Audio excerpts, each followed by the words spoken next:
This is the moment Egyptian security forces ended a siege at a mosque in Cairo in August 2013. Demonstrators had fled there after violent clashes with the army. 493 protesters were arrested. They were charged with murder and a range of other serious offences. Ibrahim Halawa from Dublin was one of them. He's the son of Ireland's most senior Muslim cleric. 3 of his sisters were also arrested, but were later released on bail.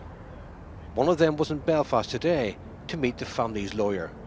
She's deeply concerned about the way her brother has been treated. He was electrocuted, he was beaten, he was tortured. He never attended a trial, he has no access to a lawyer. Those concerns are shared by the United Nations. It's emerged that officials from the Office of the High Commissioner for Human Rights wrote to the Egyptian government last year. In their letter, the United Nations team described Ibrahim Halawa's case as a matter warranting immediate attention. They said he'd been shot in the hand during his arrest and did not receive proper medical treatment. Saying he'd been held in deplorable conditions, the letter adds that prison officers subjected him to abuse, both physical and psychological.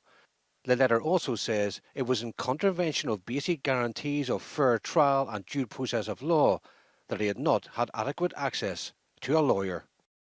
In response, the Egyptian government denied that Ibrahim Halawa was shot in the hand during his arrest or had been beaten while in prison. It said a medical examination had found traces of old wounds but no recent injuries, and described his general health as sound and stable. It didn't address the concerns raised about lack of access to a lawyer. Ibrahim Halawa's family say they were on holiday at the time of the siege and sought refuge in the mosque to escape the violence outside. They've welcomed the UN intervention. It's very, very important to our campaign because this is just proves what we have been saying for almost two years and a half, and people been denying that this is happening actually to Ibrahim. But the family and their legal team say the Irish government should do more. It's got to a stage now where the family believe that it's time for the glove to come off, as it were. It's time to put pressure on the Egyptian government directly, and that diplomacy may not work in circumstances whereby it's a grave breach of international law and it's a grave breach of Ibrahim's human rights as an Irish citizen.